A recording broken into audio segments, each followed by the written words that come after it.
kinda just made a video game. I say kind of because it's extremely bare bones and looks awful. But yeah. Right now it's nothing but very basic platforming that I probably need to play test and play with more. It doesn't even have sliding platforms or pickups or anything yet. And like I said, looks really bad. But most of the visuals are just placeholders. But thanks to one of you pointing at me to the Godot or Godot engine, which is a free open source game engine, I can now do this. Yeah. Slime Cube. I'm thinking this is gonna be like you're a gelatinous cube in a dungeon cleaning up like adventurer debris, skulls, bones, rusted weapons and armor. Maybe there'll be enemies, maybe adventurers will be the enemies. Think that'd be fun. I don't know. I have to figure it out. But everything in here is either the bare bones template scripting that Godot gives you or custom made. Which, admittedly, not good looking custom made, but like I said, it's just placeholders. Slime Cube. Right now it just uses the arrow keys and space to move around. And I got a few little animation slides of 3 frames.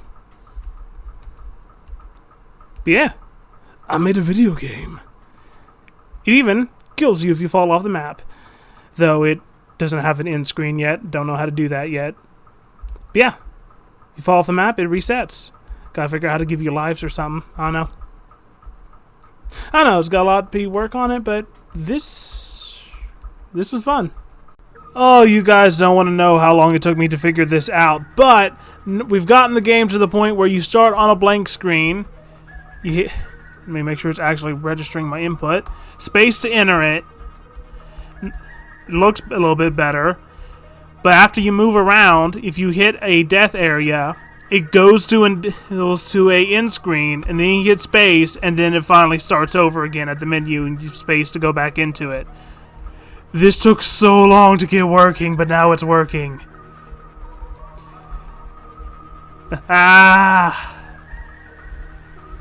I'm learning. Bleh.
Why did I draw a slightly too realistic but not quite there Lego-headed guy with a Fatalis eyeball and a Voltec-themed trench coat?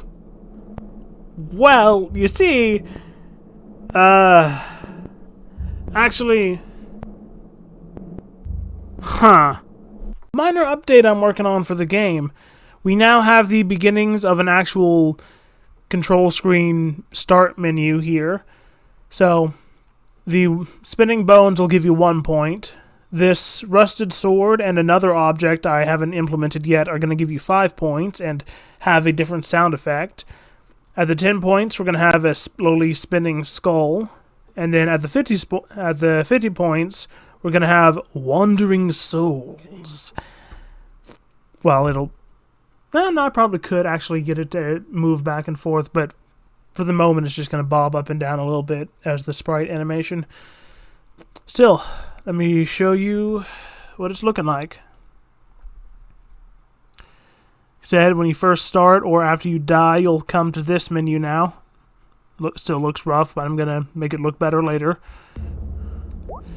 We go in, and then the first easiest to get to of the rusted swords is right down here, and it takes you up by 9 points. Once I get everything working how I like, hitting a certain point threshold is probably what will take you to level 2 or level 3 or whatever. Haven't got there yet, though. Probably gonna play around with level 1 for a while till I get ready to do level 2, because there's a lot to work on still. Gotta figure out why the jump sound effect only works if jump is the first thing you hit. I'm pretty sure the moving back and forth sound effect is overriding the jump one. See? Gotta try and figure out how to stop that from happening. But yeah, little minor update to what I've been working on with this.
Now for the bigger ones. One turned out pretty nice. How about you? Okay, gonna need a little bit of work there. And as for you... Cyber Ninja!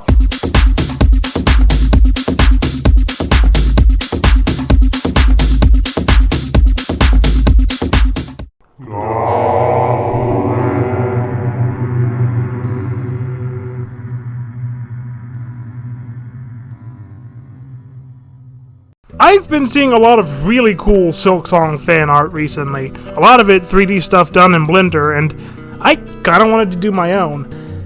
The thing with that is, I have a weird hang-up about doing fan art, and that is, unless it's specifically a request from someone else, I won't do fan art of media I haven't consumed. And I haven't played either the original Hollow Knight or Silksong, so I'm not gonna actually do a Hornet model. And so instead, I'm gonna do my own thing, but take design inspiration from Hollow Knight. And for once, this one has actual lore behind it. You see, this is not a Hollow Knight character. This is a Shade. Shades are tiny helper beings crafted through ethical necromancy. Or at least, somewhat ethical necromancy. How it works is you take the souls of insects, bugs, mollusks, other tiny non-thinking things, and you congeal their soul mass and bind it to a specially carved bone mask. Initially, these spirit beings start out as but hollow shells, again taking inspiration, but over time they will begin to exhibit hints of personality and slowly develop an identity of sorts. I did make an animation with this model, but it's still rendering, so I figured I'd show you the process of me making it and my general thoughts around it.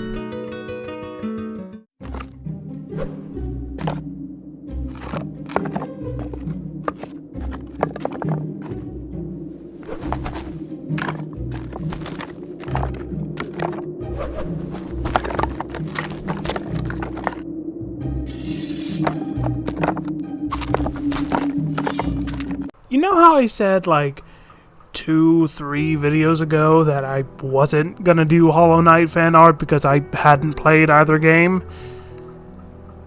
Circumstances change.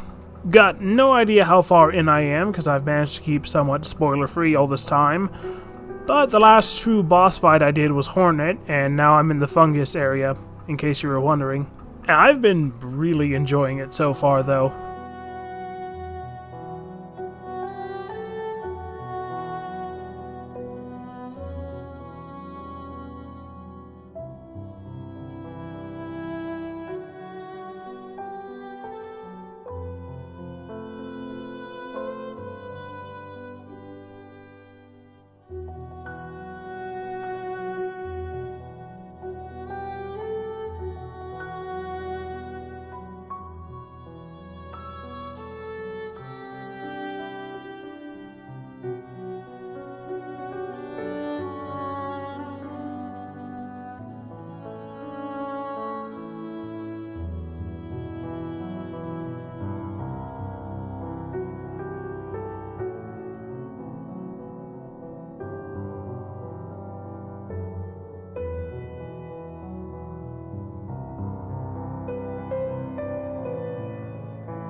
I have a problem.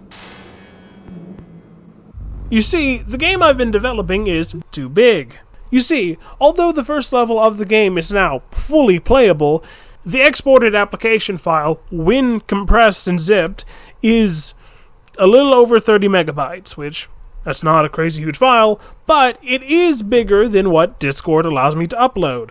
Which really sucks, because I wanted to share this early version of the game with you guys, and have you guys act as playtesters for me if you wanted to. But it's too big, apparently. So unless Discord decides to randomly give me one of those 3 days of free Nitro offers or something, only the people I actually know will be able to playtest this, which kinda sucks.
I left this to render overnight, and it crashed at about 600 out of 1,000 frames, so...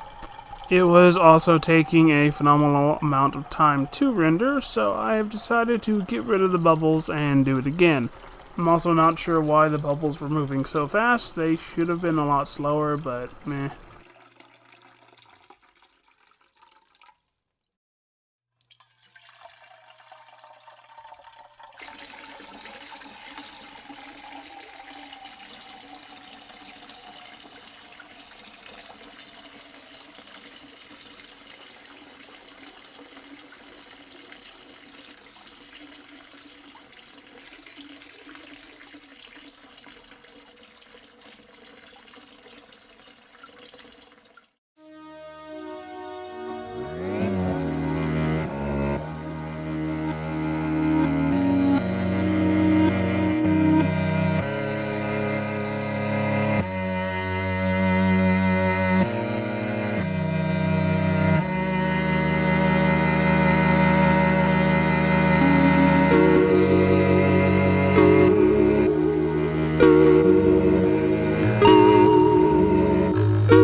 I have been trying to get this to work for 6 hours.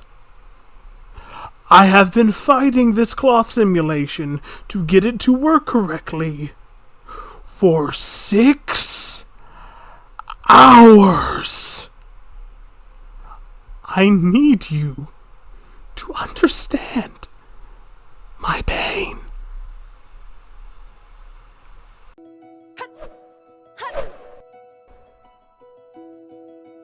Shaw!